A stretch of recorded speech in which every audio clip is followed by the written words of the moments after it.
It's pasta time. Gotta put on my handy apron. This is my mom's, actually. So making pasta growing up was something we did regularly. Anytime we had an excess of eggs, this was our go-to.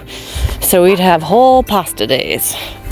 So I decided to have a little flashback to my childhood today, make some pasta. I am very out of practice, so you'll see lots and lots of mistakes. So I got the ingredients: eggs, salt, water, flour, and that's it. It was really, really simple. I'm really out of practice. As you can see, as I mix the dough, very sloppy. It does get better, I promise. So it takes quite a while. I've been making a lot of bread lately, so I forgot exactly how thick and dense this dough is. It takes a lot more muscle than I remembered to work it out. So I had to pull out my dough knife. If you do not have a dough knife, invest in one. It's not much. I got mine at the Dollar Tree, $1.25, and it has done me so well. Use it constantly. I decided a tablespoon of water wasn't enough. I think I ended up adding 3, maybe 4 throughout the whole process, just to get it to where it was a pliable dough that I could work. And yeah, it took me quite a while. I think 10 minutes probably, just working the dough to get it soft, well mixed. And then I started to break it up here soon into little pieces and roll those out. But man, this took so long. My arm was definitely sore by the end, but we got it there. Just took a little more practice than I have had recently. Yeah, definitely a flashback to my childhood. I remember my mom doing this all the time. We pretty much always had fresh pasta in the house.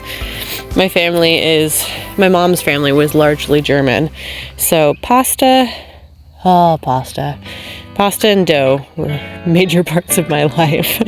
Probably why I enjoy baking so much. And yeah, so I rolled them out into strips, cut each one into strips, and then plopped them in my pasta roller dough thing. I'll get the proper name. I hadn't used this one yet, but I started on the highest setting, 7, and then worked my way down to smaller and smaller sizes. I had to call in my handy helpers for this because my machine was not staying on the counter. In fact, the little claw that holds it in actually totally fell off while we were doing this. So Octavius is there cranking for me, and Gus comes for a bit too, while I held the machine in place.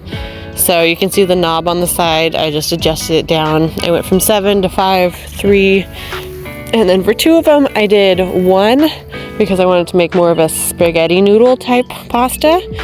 Here is my attachment. So now that they're all rolled out, you just hook this bad boy on. You can crank. You can see the smaller one, which is what we're doing now, makes a really, really fine noodle. So this is the one that I did all of my one all the way on level 1. I did 2 of these and I ran them through, and you can see there it looks like spaghetti. It's really, really thin, super easy to cook, takes just minutes. And then we switched.